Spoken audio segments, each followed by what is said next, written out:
का स्वागत करता हूँ। सबसे पहले मैं अपना परिचय दे दूँ क्योंकि अधिकांश मुझे जानते नहीं होंगे। मैं विकास जाखड़ सीआरपीएफ में असिस्टेंट कमांडेंट की रैंक पे कार्यरत था और इस वर्ष राजस्थान में विद्यार्थियों के साथ जो भी नाइंसाफी हो रही है, एक तरह से धोखा हो रहा है उनके साथ में, उनके भविष्य के साथ खिलवाड़ हो रहा है, उससे आहत होकर मैंने अपने पद से इस्तीफा दिया है और इनके साथ कंधे से कंधे में मिलाकर और सरकार के खिलाफ जो भी धांधलियाँ हो रही हैं जिसमें साफ साफ सरकार की संलिप्तता दिखाई देती है, लड़ने के लिए इनके साथ खड़ा हुआ हूँ। तो जैसा कि आप लोग जानते हैं कि वर्ष 2021 में मुख्य 5-6 भर्तियाँ हुई थी, तो उसमें लाइब्रेरियन से अपन शुरू करें।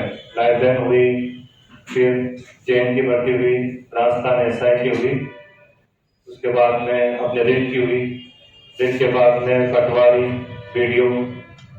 तो अधिकांश जो भर्तियां हैं वो सब संदेह के घेरे में आती हैं।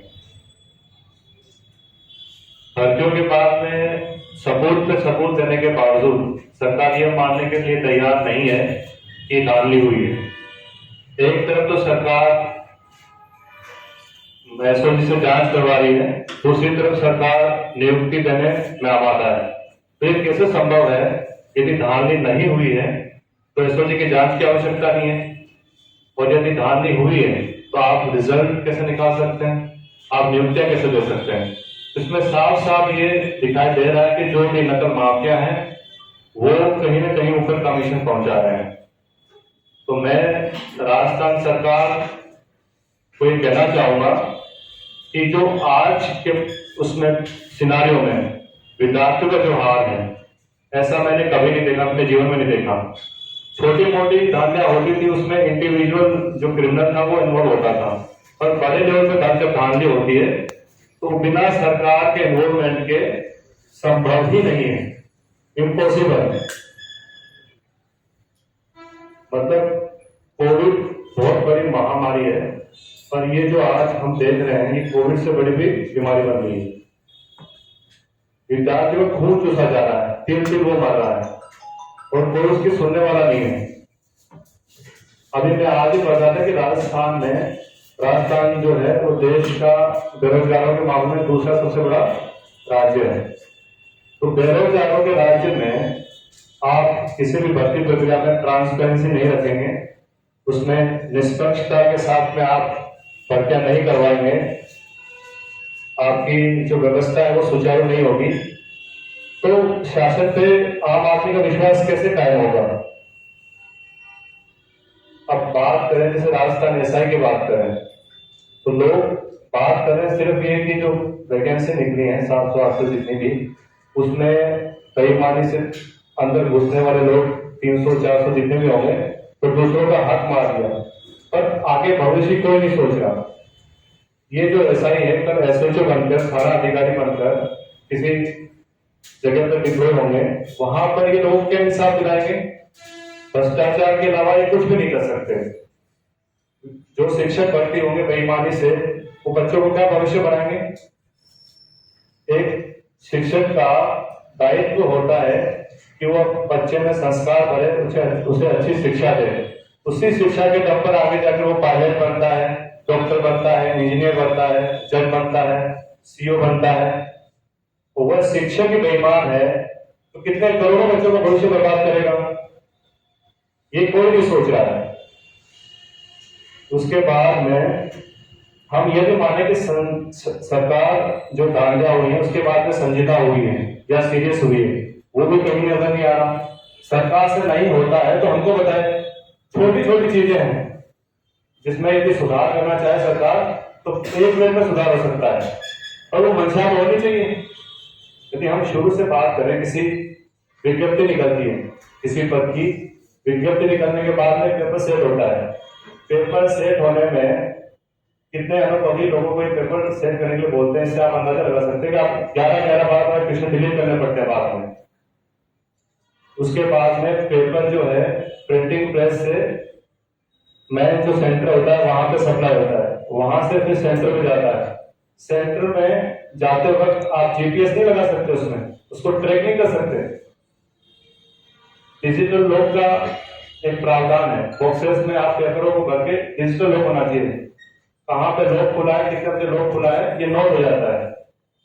उसके बाद में जो एग्जाम सेंटर है वहां पे हर रूम में जहाँ पे पेपर हो रहा है उसमें परमानेंट कैमरा होना चाहिए।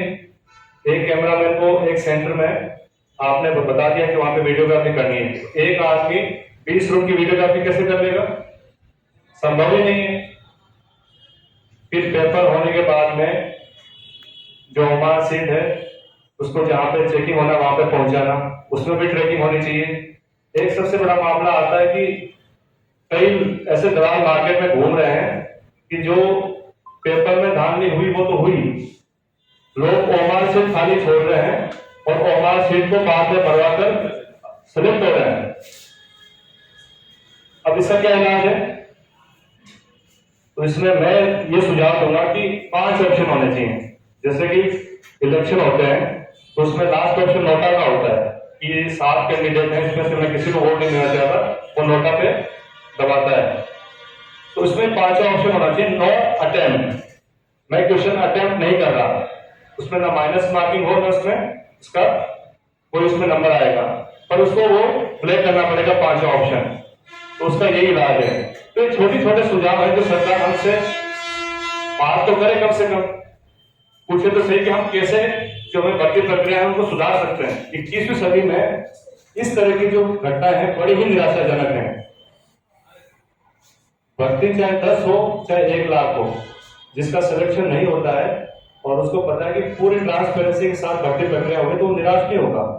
उसको लगता है कि मेरी ही तैयारी में कोई कमजोरी रही होगी, मेरे प्रयासों में कोई कमी रही होगी, आगे मेहनत करूंगा और तैयारी करूंगा।